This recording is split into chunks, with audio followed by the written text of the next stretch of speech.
नमस्कार दोस्तों। तो आपका चल रहा है 2018 का फर्स्ट सीटिंग चल रहा है। ये मैथमेटिक्स है, क्वेश्चन बैंक चल रहा है मेरे भाई, जिनमें से हमने क्या क्या 1 से लेकर के 25 नंबर तक के प्रश्न को अच्छे प्रकार से कवर कर लिया है ना।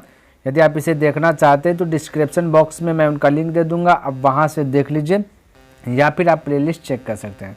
डिस्क्रिप्शन बॉक्स मेरे भाई आपको कहाँ मिलेगा, आप देखिए 2018 का फर्स्ट सीटिंग लिखा हुआ होगा मोटा अक्षर में ब्लैक में, उसको टच कीजिए है ना।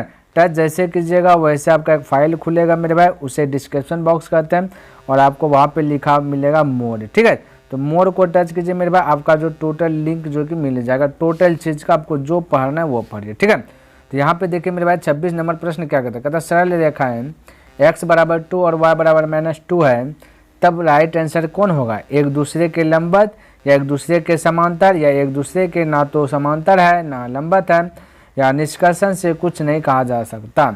तो मेरे भाई इसका राइट आंसर क्या होगा, देखिए सबसे पहली बात तो इस प्रकार से डायग्राम आपने पढ़ा है ना, 2 चर वाले रैखिक समीकरण में, तो आपको ये भी पता होगा ऊपर वाला को y बोलते, नीचे वाला को y डैश बोलते, साइड को x डैश बोलते, x यानी कि जो डैश में है वो समझिए वो माइनस में है ना। तो यहाँ से स्टार्ट यदि करूँ तो -1 -2 इस प्रकार से, यहाँ x डैश है तो ये भी -1 -2, तो डैश वाला माइनस में आ जाता है। अब जो x वाला है वो 1 2, हमें बोला क्या कि x का वैल्यू भाई 2 ले लो, तो यहाँ पे देखिए x का वैल्यू 2 ले लिया, ठीक है। और कहता है y का वैल्यू -2, तो यानी कि -2 या नीचे में, इसको इस प्रकार से आप ग्राफ बना रहे होंगे तो इस प्रकार से यहाँ पे ज्वाइंट हुआ, तो ये दोनों नहीं लग रहा है आपको एक दूसरे के क्या है, लंबवत यानी कि लंब है। तो आपका राइट आंसर क्या होगा, ए होगा, यानी एक दूसरे के लंबवत है, ठीक है। तो इस प्रकार से ये जो कहा रहा था जो हमने किया। अब देखिए मेरे भाई 27 नंबर, देखिए 27 नंबर प्रश्न थोड़ा सा समझिएगा, लास्ट में मैं एक चीज़ बोलूँगा जो कि आपका टोटल जो भी डाउट है मेरे भाई वो डाउट को जो कि क्लियर कर देगा, ठीक है। तो बस लास्ट तक बने रहे, देखिए ध्यान से समझिए। कहता है इतना से बने त्रिभुज का क्षेत्रफल ज्ञात करें वर्ग इकाई में। और एक बात ध्यान में रखना, क्षेत्रफल हमेशा जो है कि क्षेत्रफल स्क्वायर का आता है, ठीक है मेरे भाई, स्क्वायर में रहना पसंद करता है। अब ध्यान से देखिए, अब मेरे भाई त्रिभुज का क्षेत्रफल आपको पता होना चाहिए है ना। तो यदि मैं बोलूँ कि त्रिभुज का क्षेत्रफल, देखिए मेरे भाई एक बार मैं लिख देता हूँ, ठीक है, क्योंकि ये 28 नंबर भी प्रश्न वही है, ठीक है। तो त्रिभुज का क्षेत्रफल देखिए हमने आपको ट्रिक भी बताया था, ठीक है, यहाँ पे तो उतना बता नहीं सकता हूँ मेरे भाई। तो हमने बताया था 1/2 इंटू, देखिए हम त्रिभुज का क्षेत्रफल का सूत्र लगा रहा हूँ 1/2 into x1 y2 minus y3 है ना, y3 और प्लस x2 फिर y3 minus y1 into plus x3 फिर y1 माइनस y2। ये मेरे भाई त्रिभुज का क्या है, क्षेत्रफल का फॉर्मूलाज है। अब इस पर बैठाइए, सबसे पहली बात का ये जो पहला स्थान पे ये x1 है, दूसरा का x2 है, सॉरी y1 है, पहला ए आपका 1 नंबर पे, समझिए भाई मेरे भाई। अब समझिए कि x एक ए जो यहाँ पे दे ए 1 नंबर पे तो x1 y1, b 2 नंबर पे तो x2 y2, c 3 नंबर पे तो y3 और x3 y3, तो इस प्रकार से हो जाए। तो मैं मेरे भाई क्या करता हूँ बैठा रहा हूँ डायरेक्ट, ठीक है मेरे भाई, क्या करता हूँ बैठा रहा हूँ, ध्यान में रखना। तो x1 की बात करें तो x1 आपका 0 है, ठीक है। अच्छा एक बात तो आप देखिए, 0 से कोई भी संख्या में, ये तो मल्टीपल का चिन्ह है, ये मल्टीपल है, ब्रैकेट मतलब मल्टीपल। अब 0 से कोई भी संख्या मल्टीपल होगा मेरे भाई तो सबको 0 कर देगा, ठीक है। तो ये कॉन्सेप्ट आपका क्लियर होना चाहिए। तो यहाँ पे मैं नहीं भी लिखूँ तो कोई दिक्कत वाली बात नहीं, क्योंकि यहाँ 0 से गुना करेंगे 0 है। अच्छा x2 की बात करें तो x2 भी मेरे भाई देखिए 0 है, तो यहाँ पे 0 रहेगा, y3 y1 जो भी आएगा यहाँ पे मल्टीपल होगा 0 तो 0 कर देगा, ठीक है। तो अब यहाँ पे x3 बैठाइए, तो x3 मेरे भाई आपका 3 है, ठीक है। और y1 की बात करें तो y1 मेरे भाई देखिए 1 है तो 1 लिख लिया, माइनस तो माइनस, y2 की बात करें तो 5, तो हमने 5 लिया, ब्रैकेट बंद कर दे, ये भी ब्रैकेट बंद कर दे, 1/2। अब ये तो जरिए 5 में से 1 गया तो बचा 4, -4 बचेगा, ठीक है मेरे भाई। तो यहाँ पे 3 गुना हो जाएगा -4 और ये भी मल्टीपल ही है मेरे भाई 1/2, इस प्रकार से।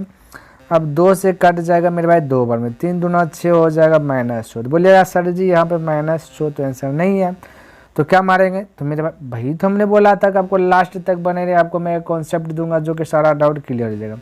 अच्छा ये जो -6 आया ना मेरे भाई, आपका आंसर है 6, ये जो सी है ना ये करेक्ट आंसर है। अब बोले सर जी -6 आया, आपने बोला कि 6 आया, तो ऐसा क्यों, कॉन्सेप्ट समझाइए। बिल्कुल मेरे भाई कॉन्सेप्ट आपको मैं क्लियर कराऊंगा। एक बात ठान लीजिए, देखिए मैं जो बोल रहा हूँ उसको माइंड में सेट कीजिए कि जब जब किसी भी चीज का क्षेत्रफल बोलेगा वो हमेशा प्लस में आंसर आएगा। ये कॉन्सेप्ट क्लियर कीजिए, कोई भी चीज का क्षेत्रफल बोले तो वो आंसर जब भी आएगा प्लस में आएगा। क्लियर है? क्यों? क्षेत्रफल कहता है स्क्वायर, और जब किसी भी का स्क्वायर करेंगे माइनस का, जैसे -2 का स्क्वायर किया तो प्लस ही देगा आंसर। तो क्षेत्रफल कहता है स्क्वायर, और जब कोई भी चीज संख्या का दिया गया माइनस या प्लस अगर उसका स्क्वायर होता है तो रिजल्ट प्लस में ही देता है। इसलिए यहाँ पे जो -6 आया है तो आपका ये -6 नहीं, ये 6 है, क्योंकि क्षेत्रफल पूछा वो प्लस कर देगा। ठीक है, तो आपका राइट आंसर सी होगा।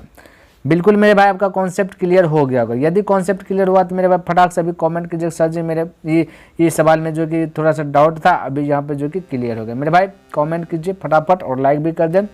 देखिए 28 नंबर वही है, अब आप बना सकते हैं ना, लेकिन फिर भी मैं क्या करता हूँ उसको बना देता हूँ, है ना।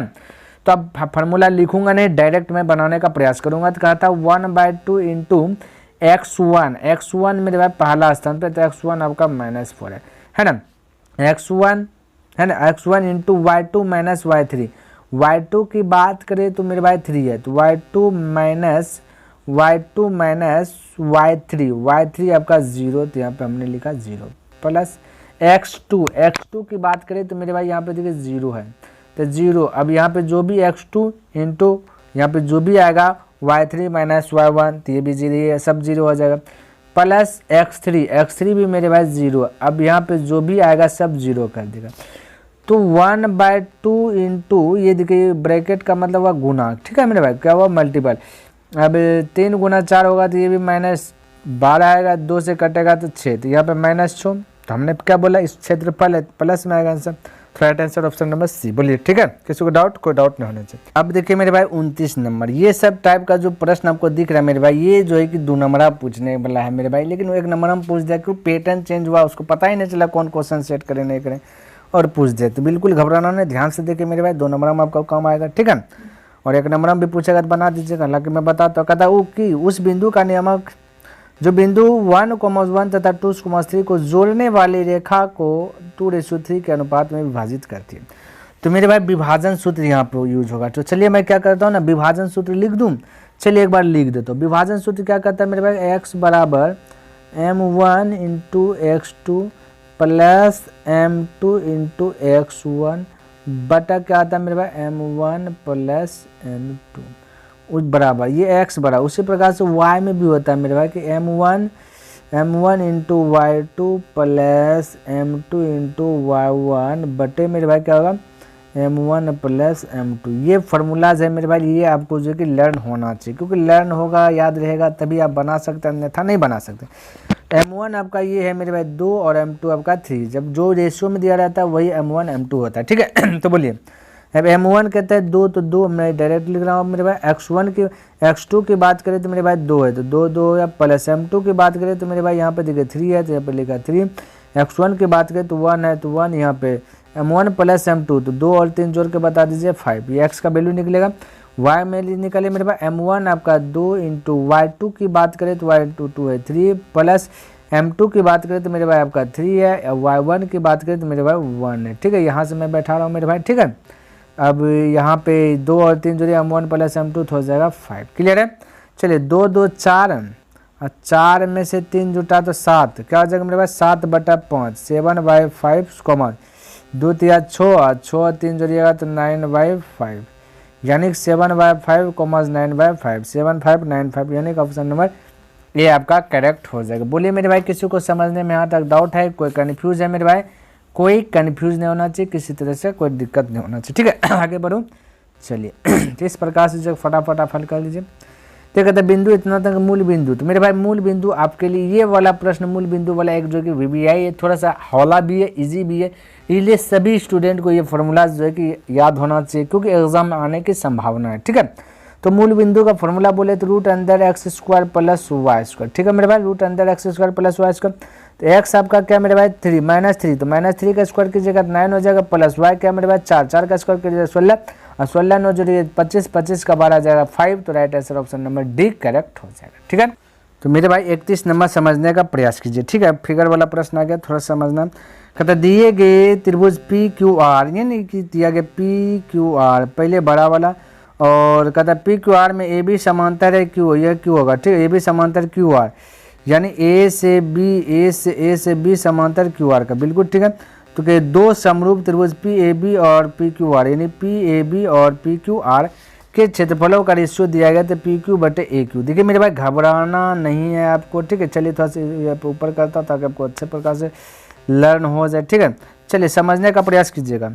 ये मेरे भाई ये जो आपको यहाँ पे दिया गया है, ये आपको दिया गया है कि पी ए बी और पी क्यू का क्षेत्रफल दिया गया, यानी कि पी से ए जो है ना मेरे भाई, देखिए सबसे पहले ये क्षेत्रफल दिया गया, हमें भुजा में कन्वर्ट करना था। हमने आपको क्या बताया था, जब भी क्षेत्रफल दिया रहे भुजा में कन्वर्ट करना, सब पे टोपी बना दीजिए, ठीक है। तो आपका भुजा कन्वर्ट होगा, एक का बाहर आ जाए एक, जो एक आपका पी ए बी है, यानी पी से ए बी ये वाला है, ठीक है। तो हम बोल सकते पी ए है आपका 1, ठीक है।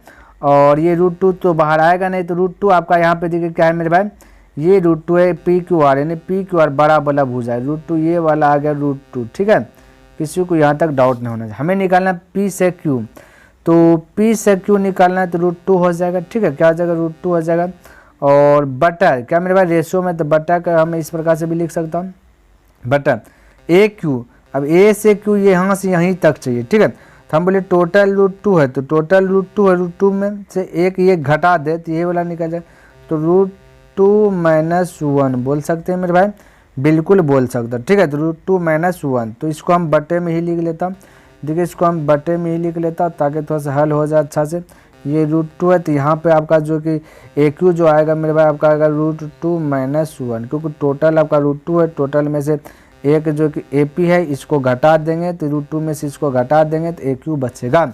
तो यहाँ पे हमने लिखा √2 - 1, क्लियर है, कोई डाउट नहीं। अब इसका हर का परिमेयकरण कीजिएगा तो प्लस में आ जाए, क्या आ जाएगा मेरे भाई, प्लस में आ जाए √2 ये +1 हो जाएगा, तो ये चिन्ह चेंज हो जाता है, √2 + 1, √2 गुना √2 कीजिएगा तो 1 2 प्लस हो जाएगा, और प्लस √2 गुना 1 कीजिएगा तो हो जाएगा √2, ठीक है।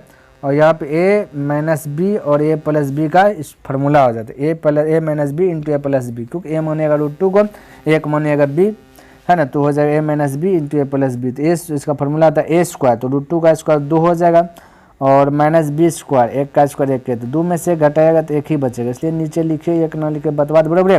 राइट आंसर आएगा 2 + √2, 2 + √2 जो कि आपका कहीं पे नहीं दिया गया मेरे भाई, 2 + √2 नहीं दिया गया। अच्छा बोलिएगा रेशियो में यदि लिखना है तो आप इसको रेशियो में भी लिख सकते हैं ना, कैसे मेरे भाई, देखिए 2 + √2 है, इसके नीचे कुछ नहीं तो 1 होगा, तो आप बोल सकते हैं कि 2 + √2 रेशियो 1, यानी कि इस प्रकार से 2 + √2 रेशियो 1, तो ये वाला तो ऑप्शन है नहीं, तो इनमें से कोई नहीं मारिएगा, ठीक है। चलिए किसी को डाउट है, कोई डाउट नहीं होना। देखिए मेरे भाई 32 नंबर कहता है दिए गए चित्र में ओ वृत्त का केंद्र है तथा कोण BAC बराबर 60 डिग्री, तो कोण OBC बराबर, यानी कि ये जो बीच में आपका A है ना, A आपका बोला 60 डिग्री, जो बीच में वही दिया है। आपसे पूछा B यानी OBC, इसमें पूछा OBC छोटका में पूछा, ठीक है मेरे भाई। तो जितना भी ये है ना उसका ये आधा हो जाएगा, क्यों मेरे भाई, तो आधा का मतलब 60 का आधा 30, तो फटाक से 30 डिग्री बोल सकते हैं, ऑप्शन नंबर डी। बोलिए क्यों मेरे भाई, तो यहाँ पे समझिएगा ना, ये 60 है ना, ये 60 है ना, तो यहाँ पे बोले कि त्रिभुज के तीनों कोणों का योग कितना था, तीनों कोणों का योग कितना होता है कि 180 डिग्री होता है, कहता था 180 डिग्री होता है। तो जिनमें से एक कोण 60 है तो बचा 120 डिग्री, तो ये भी हम बोले 60, तो ये भी पूरा बोले 60, तो 60 पूरा हो जाएगा क्या चीज़ आपका 180 डिग्री। तो यहाँ पे आपका ये यहाँ से यहाँ तक 60 है, इसको आधा फाँक कर दीजिएगा तो ये 30 हो जाएगा, ये भी 30 में यानी कि बढ़ जाएगा, ठीक है। तो ध्यान में रखना जब भी ऐसा फिगर आ जाए तो यहाँ पे जो भी देगा उसका आधा आपका जो कि आंसर, ये साइड भी पूछेगा था आधा, ये साइड भी पूछेगा था आधा, ठीक है। चलिए ऑप्शन नंबर डी हो जाएगा। यहाँ देखिए ये वाला भी फिगर समझिए मेरे भाई, तब कोण BAX एक न्यूनतम कोण, यानी BX एक कहता है क्या चीज़ मेरे भाई, न्यूनतम कोण बनाया गया। तो अब कहता है कि बराबर दूरी पर इतना बिंदु निर्धारित किए गए हैं, तो इस अनुपात कहता इस अनुपात हेतु कम से कम कितने बिंदु इतना चुने जाएंगे, ये बोल दिया गया, ठीक है। तो मेरे भाई आपको बिल्कुल जो है कि घबराना नहीं। तो सबसे पहली बात देखिए आपको रेशियो कितना दिया 2:3। तो जब भी मेरे भाई हम क्या कहते हैं रचना ये 11.1 ये जो रचना पढ़े हैं मेरे भाई रचना है ना, तो इनमें से आपका फिगर आता था इस प्रकार से एक एरो बनाते थे, इस प्रकार से बनाते थे, और आपका रेशियो जितना भी रहता था तो इसको जोड़ करके हम जो कि बांट देते थे। नीचे भी कहते थे A1 काट देते थे 2, उधर बनते थे B1, इसी प्रकार से जो कि आपका जाता रहता। तो मेरा कहने का मतलब ये जो टोटल जो भी है उसको ज्वाइंट करके बोलते थे ना तो यहाँ भी ज्वाइंट करके आंसर बोल दीजिए। तो बोलिए 5, 2 और 3 5, ठीक है। देखिए मेरे भाई 35 नंबर कहता है यदि किसी त्रिभुज ABC में BD 5 सेंटीमीटर, BC 7.5 सेंटीमीटर है तो कोण A का समद्विभाजक है तो AD है, समद्विभाजक AD है तो AD है लाके दिया गया है तो AB बटा AC। तो मेरे भाई एक बात ध्यान में रखना, पहले मैं लिख लेता हूँ। B से D दिया गया 5, BC की बात करी थी, यहाँ से टोटल की बात करें तो 7.5, और सिर्फ DC की बात करूँ तो मेरे भाई 5 है तो ये 2.5 हो जाएगा, ठीक है 7। अच्छा, जब भी समद्विभाजक रहता है मेरे भाई, ठीक है, यदि जब भी समद्विभाजक रहता है तो मेरे पास एक क्षमता आता है। वो क्षमता क्या है कि BD बटा DC बराबर AB बटा AC, ये क्षमता है। तो हम कह सकते हैं कि BD बटा DC जो आंसर निकलेगा वही आंसर AB बटा AC निकलेगा, है ना। तो हमें पता है कि BD कितना दिया गया और DC कितना, तो BD देखिए आपको दिया गया 5 और DC की बात करें दिया गया 2.5, तो 2.5 से 5 में भाग देंगे तो आंसर आ जाएगा 2। फटाक से बोल दीजिए 2, क्योंकि ये आया तो समझिए ये आया तो आंसर B होगा, ठीक है। चलिए 36वां नंबर प्रश्न देखिए, कहता है दो समद्विबाहु त्रिभुज के कोण बराबर है तथा उनके क्षेत्रफलों का अनुपात दिया गया तो उनके ऊंचाई का अनुपात क्या होगा। यानी कि ऊंचाई पूछ दिया, क्षेत्रफल दिया, ऊंचाई पूछा तो क्या कीजिए टोपी बना दीजिए। 16 को भी टोपी बना दीजिए, √25 को भी टोपी। 16 का बार 4 आ जाएगा और √25 का बार आ जाएगा 5, तो 4:5, यानी कि ऑप्शन नंबर ए आपका करेक्ट हो जाएगा। बोलिए मेरे भाई यहाँ तक किसी को डाउट है या फिर कोई कंफ्यूज है? कोई डाउट भी नहीं आना चाहिए, कोई कंफ्यूज भी नहीं, ठीक है। की बात करें तो यहाँ पे मेरे भाई देखिए कहता है यदि PA तथा PB है ना, PB किसी बिंदु P से O केंद्र वाले वृत्त पर खींची गई स्पर्श रेखा है जिनके बीच का झुकाव 80 डिग्री है तो कोण POA क्या होगा। तो मेरे भाई कोण POA यानी कि एक वृत्त बनाना पड़ेगा, जैसा कि आप यहाँ देख सकते हैं हमने क्या क्या एक वृत्त बनाया है, ठीक है। अब वृत्त बनाया, यहाँ पे बोला P और PB PA, ठीक है। तो यहाँ पे दे दिया एक P बाहर में बिंदु, ये हो गया PA है ना, और यहाँ से दे दिया ये वाला हो गया PB, ठीक है। PA PB कहता P से O केंद्र है ना, P से O केंद्र इस प्रकार से वाले वृत्त पर खींची गई स्पर्श रेखा है जिनके बीच का झुकाव 80 डिग्री। इसको यहाँ पे सटाता, इसको यहाँ पे बीच का झुकाव बोला 80 डिग्री है तो कोण POA यानी कि P देखिए थोड़ा सा कलर चेंज करता हूँ, P यहाँ O देता PO और क्या बोला मेरे पास A, इतना सा ज्ञात कीजिए। तो 80 डिग्री झुकाव है तो आधा बढ़ जाएगा, ठीक है, ये 40 हो जाएगा और यहाँ पे बनता है 90 डिग्री, ठीक है। तो ये हो गया त्रिभुज, ये देखिए त्रिभुज में 3 कोण होता है तो त्रिभुज के तीनों कोणों के 180 डिग्री है, जिनमें से 90 40 पता चल गया, 130 पता है, इसको घटा दीजिए, जो बचा ये O बचा तो बचेगा 50 डिग्री। तो ऑप्शन नंबर ए करेक्ट हो जाएगा, 38 का ऑप्शन नंबर ए, ठीक है। चलिए अगला प्रश्न की बात करें तो 39 नंबर देखिए, कहता दिए गए चित्र में यदि PA बराबर 8 सेंटीमीटर, PB बराबर 4 सेंटीमीटर तो CD बराबर 3 सेंटीमीटर तो AB बराबर क्या होगा। ध्यान से देखिएगा मेरे भाई, इसको समझने का थोड़ा सा प्रयास कीजिएगा, ठीक है। तो ये आपका हमने क्या ये फिगर आपको दिया गया और आपको क्या करना है निकालना है। तो देखिए यहाँ पे P से A, तो यानी यहाँ से यहाँ टोटल की बात करते हैं दिया गया, P से D दिया गया 4, ठीक है, P से D दे दिया गया 4 दे दिया, CD दिया गया 3, तो यहाँ पे हमने लिख लेता हूँ मेरे भाई CD फिगर कहाँ पे गड़बड़ हुआ मेरे भाई, C से D, ये 39 नंबर है ना, C से D, ये D है, ये आपका C होगा, क्या होगा मेरे भाई ये C होगा, ध्यान में रखिए ये आपका C, ठीक है। चलिए CD दिया गया आपका मेरे भाई कितना, CD दिया गया 3। अब आपको क्या करना है, इसको बनाना है, ठीक है, क्या करना है इसको बनाना है। तो मेरे भाई इसका एक जो है ना, इसका एक होता है ट्रिक होता है, ट्रिक क्या मेरे भाई, एक ट्रिक नहीं सूत्र होता है, ठीक है। तो सूत्र कहता है कि PA बराबर PA गुना P से A गुना P से B बराबर PC गुना PD, ये होता है, ठीक है। तो बैठाइए PA क्या है मेरे भाई, P से A बोलेगा 8 है, गुना PB कितना है मेरे भाई, पी से बी आपको दिया गया नहीं, तो चलिए पी भी नहीं दिया गया, बराबर पी से सी की बात करें तो पी से सी टोटल यहाँ से यहाँ तक है ना, तो पी से सी 4 और 3 जोड़ लीजिएगा 7 हो जाए। पी डी की बात करें तो 4 है। कोई दिक्कत मेरे भाई यहाँ तक किसी को डाउट है, कोई कन्फ्यूज है? कोई डाउट नहीं होना चाहिए, कोई कन्फ्यूज भी नहीं।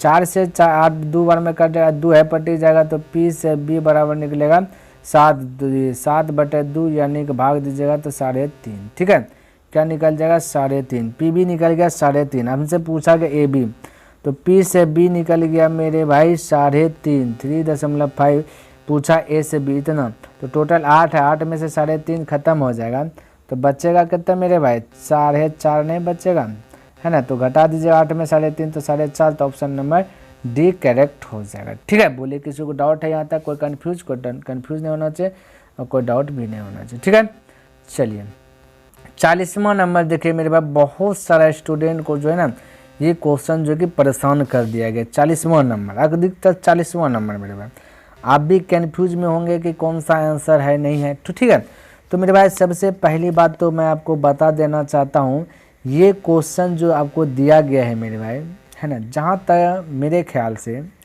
यहाँ पे आपको क्या बोला, दिए गए चित्र में दिए गए पी रेखा ए बी यानी कि ए से बी आपका रेखा है, ये वाला रेखा को आंतरिक रूप में किस अनुपात में बांटती है? कहता कौन सा अनुपात में इसको बांटती है? मेरे भाई देखिए यहाँ पे कुछ ना कुछ मेरे ख्याल से मिस्टेक किया गया है ना, या फिर वो जो क्वेश्चन सेट किया गया हो उसके माइंड से ठीक हो, लेकिन मेरा मन कहता है मेरे भाई कि यहाँ पे जो आप आंसर के हिसाब से यदि देखिएगा, इसको जो है ना एक बार यहाँ काटा गया है, ये काटने के लिए, क्योंकि यहाँ पे हम सब पढ़े हैं A1 A2 A3 इस प्रकार से जाता है, नीचे भी बोलेंगे तो B1, यहाँ पे यदि काटेंगे तो B1 बोलेंगे, काट दिया गया B2 होगा, ये हो गया B3 हो गया, और एक बार यहाँ पे। ठीक है, तो ये B4 इस प्रकार से देना चाहिए, लेकिन ये दिया गया नहीं। एक बार हमने क्या बोला, A1 हो गया, A2 हो गया, A3 इस प्रकार से। ठीक, अब मेरे भाई इसको जब रेशियो में कन्वर्ट कीजिएगा तो ये 3:4 है, क्योंकि यहाँ पे 3 बार काटेगा, यहाँ पे 4 बार, तो 3:4 ऐसा वो सिस्टम वो जो कि देना चाहिए, लेकिन उन्होंने क्या किया, ये छिपा लिया है बहुत सारा चीज़, तो ये वाला चीज़ होना चाहिए। ठीक है मेरे भाई, तो आपका राइट आंसर 3:4 हो जाएगा। क्लियर है, कोई डाउट नहीं होना चाहिए मेरे भाई। यहाँ पे हो सकता है कि ये वाला लकीर काटने के लिए छोड़ दिया, क्योंकि यहाँ पे क्या है किसका वैल्यू ये पता नहीं चल रहा, यहाँ पर भी ये जो लकीर है यहाँ पे भी कटेगा है ना, और एक वाला यहाँ पे कट दीजिए तो ये 4 हो जाएगा, ये 3 हो जाए तो 3:4। ठीक है, तो इस प्रकार से वो जो हो सकता है छोड़ दिया हो, या फिर वो कुछ और ही सोच के दिया हो, है ना। चलिए देखिए मेरे भाई 41 नंबर प्रश्न कहता है कि एक 14 सेंटीमीटर ऊंचाई के बेलन के वक्र सतह का क्षेत्रफल इतना सेंटीमीटर स्क्वायर है, तो इसका आयतन। तो मेरे भाई बेलन का पहले क्षेत्रफल पता होना चाहिए। ठीक है, तो बेलन का क्षेत्रफल क्या आता है 2πr। ठीक है, तो 2 पाई का वैल्यू 22/7, आर का वैल्यू कुछ नहीं पता है, एच का वैल्यू यहाँ देखिए 14 है, ये हो गया क्षेत्रफल। प्रश्न में कहता है क्षेत्रफल है 264। ठीक है, दोनों क्षेत्रफल इसलिए बैलेंस में है ना। 7 से कटा है 7 दूना 14, 22 से कटा है 22 से कम 22, 22 दूना 44, 2 दूना 4, 4 से कटा है 3 बार में, तो आर का वैल्यू आ गया 3। ठीक है, अब बेलन का आयतन यूज करना, तो पाई आर स्क्वायर एच होता है, तो पाई का value 22/7 pi R square H, R square, तो 3 गुना 3 H, R square H, pi R square H, तो एच क्या मेरे भाई, एच तो आपको पता है इसकी 14 है। 7 से कटा है 7 दूना 14 है ना। अब 3 तिया 9, 9 दूना 18, 3 तिया 9, 9 दूना 18, 18 दूना 36 करीब 14, 36 3 39, 396। तो आपका right answer option number C correct हो जाएगा। बोलिए किसी को डाउट है मेरे भाई? कोई डाउट नहीं होना चाहिए, कोई कंफ्यूज भी नहीं होना चाहिए। ठीक है, चलिए अगला प्रश्न की बात करें तो देखिए आप समझिए, कहते हैं 2 गोले के आयतनों का अनुपात ये दिया गया, तो इनके सतह का क्षेत्रफल है मेरे भाई। ये क्वेश्चन में आपका जो है कि मिसप्रिंट कर दिया गया। मिसप्रिंट क्या है मेरे भाई, ये गलत प्रश्न आपको बोल दिया गया। प्रश्न क्या बोला, देखिए गोले का आयतन दिया है, तो हमें पूछना चाहिए मेरे भाई भुजा पूछना चाहिए, तो निकाल लेता आराम से, क्षेत्रफल पूछ दिया, जो कि यही मिसप्रिंट है। इसका आंसर कुछ नहीं मेरे भाई, लेकिन हाँ एग्जाम में जो पूछा है इसमें सबको 1 नंबर बढ़ा के देगा, क्योंकि मिसप्रिंट है ना, गलत हो गया ना। क्षेत्रफल यहाँ पे भुजा पूछता तो हम फटाक से निकाल लेते, आयतन पूछा तो हम बोलते कि इस पर क्यों 8 है और ये यहाँ पे 7 है, तो इस प्रकार से हम दे देते क्यों करके, और बाकी बच जो बाहर निकलता बाहर निकालते, अंदर तो अंदर निकालते, तो ये भुजा आ जाता।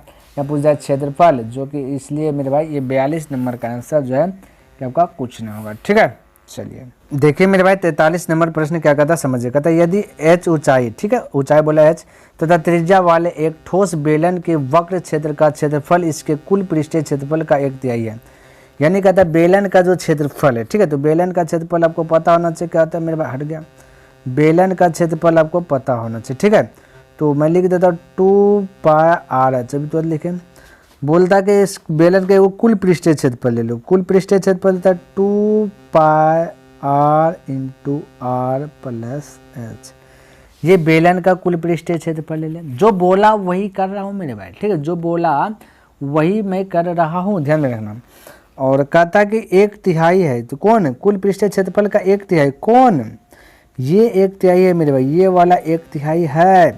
हमें दोनों बैलेंस करना है, तो बैलेंस जब करना तो 1/3 है ये है, तो हम कह सकते हैं कि 1/3 इसको कर देता हूँ, 1/3 इसको कर देता हूँ, तो दोनों बैलेंस हो जाए, क्योंकि 1/3 है ही, हमें बैलेंस करना तो इसको 1/3 कर दिया। ठीक है, अब हो गया बैलेंस। अब कटाइए छटाइए, 2πr खत्म। ठीक है, बचा मेरे भाई आपके पास क्या बचा, ये 3 × h हो जाएगा क्रॉस मल्टीप्लाई, क्योंकि r + h तो ऊपर में 1 से गुना होगा तो ऊपर में हो जाएगा, बचेगा r + h/3, तो 3 × h हो जाएगा तो 3h हो जाएगा। कितना जाए 3h बराबर हो जाएगा r + h, h है पट्टे आएगा तो घट जाएगा, पट्टे आएगा घट जाएगा, तो 3h में से 1 घट जाएगा तो बचेगा 2h, तो 2h बराबर r, तो h बराबर ये r गुना चल जाएगा भाग में, तो r/2, तो h बराबर r/2 बोले, या फिर आप ऐसे कह सकते हो 1/2r। ठीक है, जो कि आपका right answer option number B correct हो जाएगा। चलिए अगला प्रश्न देखते हैं मेरे भाई 44 नंबर। देखिए कहते 12 सेमी व्यास के एक गोले द्वारा विस्थापित हवा का आयतन क्या होगा, था गोले का आयतन पूछा है ना, तो गोला का आयतन पता होना चाहिए तभी तो आपसे बनेगा। तो गोला का आयतन क्या था 4/3 πr3। ठीक है, तो गोला का आयतन 4/3 पाई का वैल्यू लगा, चले पाई में से ना, तो πr3, ये ब्याज जाएगा 12, तार हो जाएगा 6 × 6 × 6। ठीक है, 3 से कट गया, 3 दूना 6, 4 दूना 8 है ना, 8 6 के 48, 8 6 के 48, 48 × 6, 8 6 के 48 के 8 हाथ 4, 6 4 के 6 चौक 24, 24 4 हो जाएगा 28, 288 पाई, क्योंकि पाई यहाँ पे 288 पाई, 288 पाई, ऑप्शन नंबर डी करेक्ट हो जाएगा। बोलिए किसी को दिक्कत है मेरे भाई, कोई डाउट होना चाहिए। ठीक है, चलिए मेरे भाई फटाफट देख लेता हूँ अगला प्रश्न। तो ये देखिए 45 नंबर, कहता है किसी 5 सेमी भुजा वाले घन को बांट कर 1 सेंटीमीटर भुजा वाले कितने घन बनाया जाता है। ठीक है, तो देखिए 5 सेंटीमीटर भुजा का घन, तो घन का आयतन क्या होगा, बांट रहा है तो घन का आयतन तो 1 क्यूब, तो 5 का क्यूब तो 5 × 5 × 5। ठीक है, बराबर का एक, इसको कहता है 1 सेंटीमीटर वाला भुजा कितना घन बनाया, हम बोले x घन बनाएगा, 1 सेंटीमीटर वाला कहता है x घन, तो 1 सेंटीमीटर ये भुजा को इसका भी होगा तो 1 × 1 कीजिएगा, ये बनाएगा x गो। ठीक है, तो दोनों तो वही है, आपस में बैलेंस हो जाएगा, तो 1 से गुना कीजिएगा तो वही रह जाएगा, तो ना, तो 5 × 5 × 5 तो 125, तो direct answer option number C आप कह सकते हैं। इनमें से कोई दिक्कत वाली बात किसी को नहीं होना चाहिए। ठीक है, चलिए अगला प्रश्न भी देख लेते क्या कहता है मेरे भाई, ये देखिए 46 नंबर। देखिए मेरे भाई 46 नंबर प्रश्न क्या कहता है, कहता है यदि 4 लगातार विषम संख्याओं का माध्य 6 है तो सबसे बड़ी संख्या क्या होगा। तो मेरे भाई ध्यान से देखिए, 4 विषम संख्या का माध्य, तो पहला विषम संख्या x, ठीक है, दूसरा हो जाएगा x + 2, क्योंकि यहाँ पे कोई भी विषम संख्या होगा उसमें सम जोड़िएगा तो विषम में आंसर देगा। ठीक है, फिर हो जाएगा x + 4, फिर हो जाएगा मेरे भाई कितना हो जाएगा x + हट जाओ x + 6 हो जाएगा। ठीक है, चलिए तो 1 2 3 4 होगा, इन सभी का कुल संख्याओं के बोलते कुल संख्या कहते हैं, तो कुल संख्याओं के बोलिए 1x 2x 3x 4x हो जाएगा, और 2 4 2 6 6 12 हो जाएगा, और कुल संख्या 4 हो गया, बराबर माध्य दिया गया 6। तो इस प्रकार से बोल सकते हैं 6 चौक 24, 24 में से 12 घट जाएगा तो बचेगा 12, तो 4x बराबर हो जाएगा 12, 4 से कट जाएगा 3, तो x का वैल्यू आ गया 3, ये आ गया x का वैल्यू 3। आपका सबसे बड़ी संख्या पूछा तो x का स्थान पर 3 रखे +6, तो हो जाएगा टोटल 9। ठीक है, right answer option number B correct हो जाएगा। चलिए मेरे भाई अगला प्रश्न देखते हैं। देखिए कहता है कि इतना का बहुलक हो सकता है, तो मेरे भाई बहुलक का मतलब हमने तो शुरू से बताता है, बहु का मतलब बहुत सारा, लक का मतलब वही अंश है जो बहुत ज़्यादा वही अंश है। 6 देखिए 1 है 2 है 3 है, ठीक है, और 4 देखिए 1 है 2 है 3, यानी 4 6 दोनों आ जाएगा। ठीक है, बराबर संख्या में इसलिए 4 6 दोनों, तो ऑप्शन नंबर बी करेक्ट हो जाएगा। ठीक है, चलिए देखिए 48 नंबर प्रश्न क्या कहता है, कहता है 3 सही सिक्के उछाले जाते हैं तो कम से कम 2 हेड आने की प्रयोजकता है, तो 2 हेड कम से कम आना चाहिए। ठीक है, तो मेरे भाई 2 हेड चाहिए, तो एक बात ध्यान में रखना कि सिक्का में टोटल 2 ही परिणाम होता है, एक हेड होता है एक टेल होता है। ठीक है, तो आपको पता चलेगा टोटल 2 परिणाम। अब ध्यान से देखिए, जितना सिक्का उछाल रहा है उतना 2 पर पावर खींचे, तो 2 पर पावर किए 3, तो इसका मतलब 8, क्योंकि 2 गुना 2 गुना 2 की जगह 8 हो जाएगा। ठीक है, अब मेरे भाई देखिए 8 परिणाम कौन कौन हो सकता है, जिनमें सबसे बोला कम से कम 2 हेड होना ही चाहिए। 3 हेड हो जाएगा चलेगा, लेकिन 2 हेड होना चाहिए। देखिए मैं लिखता हूँ कि रिपीट नहीं होना चाहिए। एक हेड हो गया, एक टेल हो गया, एक टेल हो गया। ठीक है, एक हो गया परिणाम, एक हेड हो गया है ना, एक हो गया टेल हो गया, और एक मैं बोल सकता हूँ हेड हो गया। ठीक है, एक फिर से बोल सकता है हेड हो गया। ठीक है, हेड हो गया, और मेरे भाई क्या बोल सकते हैं, head head head tail head, head tail tail. चलिए हेड हो गया, फिर से हेड हो गया, फिर टेल हो गया। ठीक है, अब मैं बोल सकता हूँ मेरे भाई कि एक बार हेड हो गया है ना, फिर से टेल हो गया, ये हेड हो गया, और ऐसे कर देता हूँ, टेल वाला लिख कर चलता हूँ। ठीक है, टेल हो गया, हेड हो गया, हेड हो गया बोल सकता हूँ। फिर मैं बोल सकता टेल हो गया, हेड हो गया, टेल हो गया, ऐसे भी बोल सकता हूँ। ठीक है, अच्छा और थोड़ा सा देखूँ तो टोटल 1 2 3 4 5 1, और मेरे भाई टेल टेल टेल लिख देता हूँ। ये मेरे भाई बोल सकता है टेल हो गया, टेल हो गया, टेल टेल हेड हो गया। ठीक है, और मेरे 1 2 3 4 5 6 हुआ। अब हम बोल सकते हैं कि देखिए हेड हेड हेड, एक बार 3 गो टेल टेल टेल, ऐसा हो सकता है उछालेगा सिक्का, तो इसके अलावा कुछ नहीं हो सकता। टोटल 8 गो हुआ, जिनमें से देखिए मेरे भाई कि कम से कम 2 हेड होना ही चाहिए। तो थोड़ा सा कलर चेंज करके बताता हूँ। देखिए इसमें 2 हेड होना चाहिए। देखिए इसमें 2 हेड है, एगो में, एगो इसमें है 2, इसमें है 3, इस 2 हेड है ना, एक है इसमें, 2 से बेसी हो जाएगा चलेगा, 4 गो टोटल है, तो 4/8 हो जाएगा, 4 का 4 4 दूना 8, 1/2 आंसर आ जाएगा। ठीक है, तो कम से कम 2 हेड, 3 गो भी होगा चलेगा, लेकिन उससे ज़्यादा उससे कम नहीं होना चाहिए। तो 4 गो था है ना, तो टोटल 4 लिखा, ऊपर में 8 लिख दिया। ठीक है, 3 गो हेड हो गया ले लेंगे, और 2 गो हेड है तो ये गो वाला को नहीं चूज करेंगे, तो 1/2 यानी कि ऑप्शन नंबर ए करेक्ट हो गया। क्लियर है। चलिए अगला प्रश्न की बात करें तो 49 नंबर कहता है कि एक साथ 2 पासों को उछालने पर प्राप्त संख्याओं का जोड़ 7 होने की प्रयोजकता। कहता है 7 होना चाहिए। 2 दिखे, 2 से पासा उछाल रहा है, तो मेरे भाई आपको पता होना चाहिए कि एक पासा जब भी उछालेगा तो उसमें टोटल 6 गो, 1 2 3 4 5 6, तो एगो में 6 परिणाम है। 2 पासा उछाल रहा है तो इस पर पावर 2, जिसका मतलब 36 गो। अब 7 होना चाहिए जोड़ जोड़ के। ठीक है, 2 पासा हम बोल सकते हैं, एगो होगा 1, एगो होगा 6, 7 हो जाएगा जोड़ेगा तो, 1 होगा 2, 1 होगा 5, 7 हो जाएगा, 1 हो जाएगा 3, 1 होगा 4, 7 हो जाएगा, 4 हो जाए 3 हो जाए, इस प्रकार से एक पास आप 4 3 7 हो जाए, फिर 5 और 2 हो सकता है, फिर 5 2 हो गया ना 7, फिर 6 और 1 हो सकता है, इसके अलावा कुछ नहीं है। ठीक है, 7 होगा जोड़ के, रिपीटेड दोबारा नहीं होना चाहिए। देखा गो 1 2 3 4 5 6, संभव 6 को 7 आएगा, टोटल है 36, तो 6 1 6 6 4 36, 1/6, ये सभी में आपका क्या लगेगा मेरे भाई, ये बट्टा होगा। ठीक है, तो आपका 1/6 यानी कि ऑप्शन नंबर बी आपका करेक्ट हो गया। बोलिए किसी को डाउट है मेरे भाई? कोई डाउट नहीं होना चाहिए। आगे देखिए मेरे भाई प्रश्न क्या कहता है, ये मेरे भाई 50 नंबर प्रश्न है ना। चलिए कहता है निम्न में से कौन सी घटना की प्रायिकता नहीं हो सकता, जो 1 से बड़ा हो वो नहीं होगा और माइनस वाला नहीं होगा। तो देखिए ऑप्शन नंबर ए में देखिए 1.1 है, 1 से बड़ा है, तो ये आपका जो कि राइट आंसर हो जाएगा। नहीं, ये प्रायिकता नहीं है, बाकी सब प्रायिकता है। ठीक है, तो मेरे भाई उम्मीद करता हूँ कि मैंने जितना भी प्रश्न हमने आपको बताया सभी प्रश्न आपको अच्छे प्रकार से लर्न हो गया होगा और पसंद भी आया होगा। यदि पसंद आया तो इस वीडियो को लाइक कर दे, और अभी तक सब्सक्राइब नहीं किए तो इस चैनल को मेरे भाई सब्सक्राइब भी कर दें, और अपने दोस्तों के साथ शेयर भी कर दे। कमेंट करके बताइए कि वीडियो को कैसा लगा। नेक्स्ट दिन मिलते हैं इनसे आगे लेकर के, तब तक के लिए धन्यवाद। जय हिंद, जय भारत।